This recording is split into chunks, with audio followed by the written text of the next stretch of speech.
The town of Greyhaven didn't appear on most maps unless you zoomed in far enough to see the thin black line of Route 61 curling through the hills like a scar that never healed.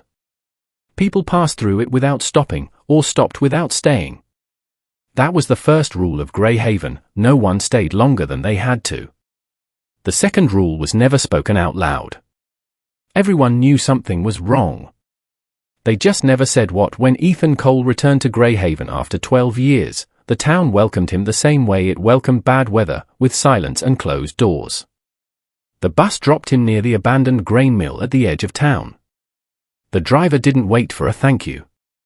The doors hissed shut, and the bus rolled away, leaving Ethan alone with a duffel bag, a grey sky, and a smell that reminded him of rust and wet soil. Nothing looked different. That was the unsettling part. The mill was still leaning like a tired old man. The water tower still bore the faded slogan "Greyhaven grows together." And Main Street still had the same 5 buildings pretending to be a town. Ethan hadn't planned on coming back. But his father's death certificate had arrived with a single line circled in red ink. Cause of death, undetermined. His father, Thomas Cole, had been the town's unofficial historian, the man who knew everything. He ran the local newspaper until it shut down, then kept writing anyway, journals, notes, clippings. Ethan used to joke that his father could tell you what happened in Greyhaven on any given day going back 50 years. Now he was dead. And the town didn't want questions. The sheriff's office smelled like old coffee and newer lies. Sheriff Harold Finch sat behind his desk, hands folded, eyes dull. He'd been sheriff since Ethan was a teenager, and he looked exactly the same, right down to the yellowed mustache. "Sorry for your loss," Finch said, without emotion. Ethan leaned against the desk. "I'm not here for condolences." Finch's jaw tightened. Sometimes people just stop. Ethan laughed once. It came out sharp. "Not my father." The sheriff leaned back. "You left Greyhaven, Ethan. You don't know how things work here anymore." That was the lie. Ethan knew exactly how things worked. If something threatened the town buried it. Thomas Cole's house sat at the edge of Pine Street, half hidden by overgrown hedges. Inside, everything was exactly where Ethan remembered it, except the study. The desk drawers had been emptied. Files gone. Journals missing.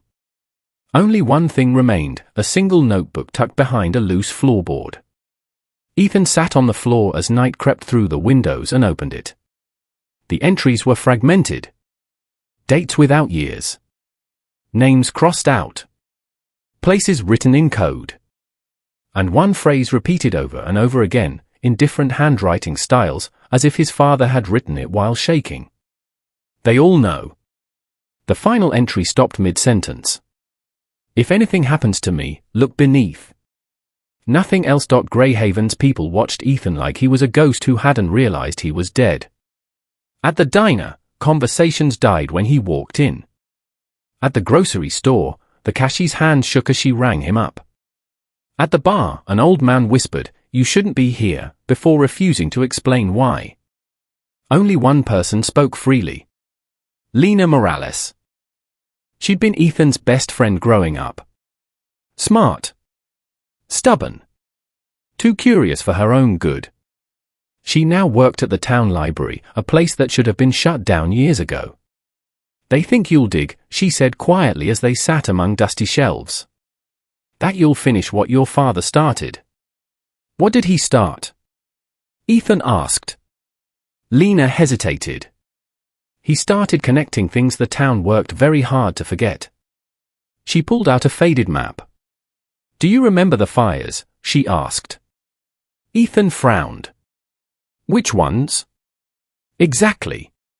Over the past 30 years, Greyhaven had suffered 11 major incidents. A house fire. A missing child. A car accident. A hunting mishap. A suicide. Each one ruled an unfortunate accident. Each one connected to the same stretch of land just outside town, an area locals called Black Hollow. That land was supposed to be sold, Lena said. Years ago. To a mining company. Ethan felt a chill. And something was found. She leaned closer. Human remains. A lot of them. Buried deep. Old. But not that old. The deal was killed.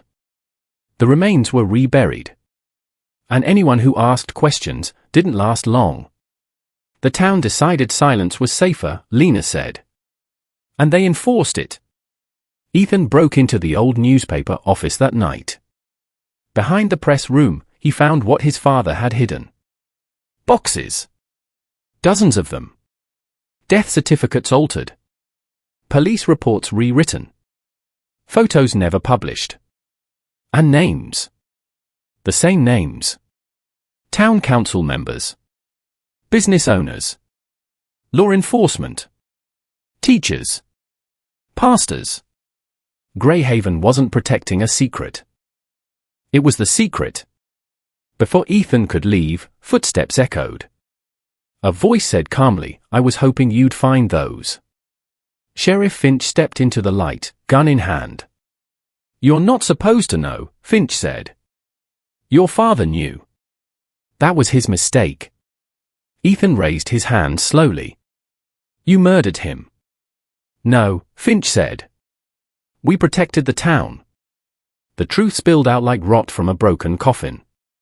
Decades ago, Greyhaven had been built atop an illegal dumping ground run by a powerful corporation. Toxic waste. Human experimentation. Prison labor used and disposed of. When the evidence surfaced, the town faced extinction. So they made a choice. They erased it. Anyone who got close was silenced. Not always killed, but always stopped. People like stability, Finch said. They like their houses. Their schools. Their memories intact. Ethan stared at him. "So you killed my father?" Finch hesitated. He was going to publish everything. A gunshot echoed. Finch collapsed. Lena stood in the doorway, shaking, the gun still smoking. "I'm done being afraid," she whispered. They didn't get far. Greyhaven rose against them, not with pitchforks, but with paperwork, power, and quiet threats. Lena was arrested for murder. Ethan disappeared. Officially, he left town again.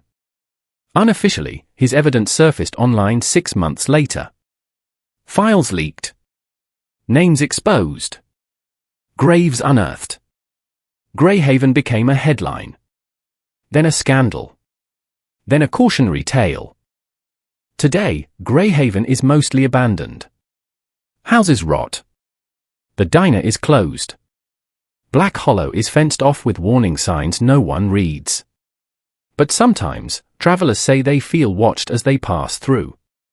As if the town remembers. As if it knows it almost got away with everything. Because the most dangerous place isn't where no one knows the truth. It's where everyone knows. And chooses silence anyway.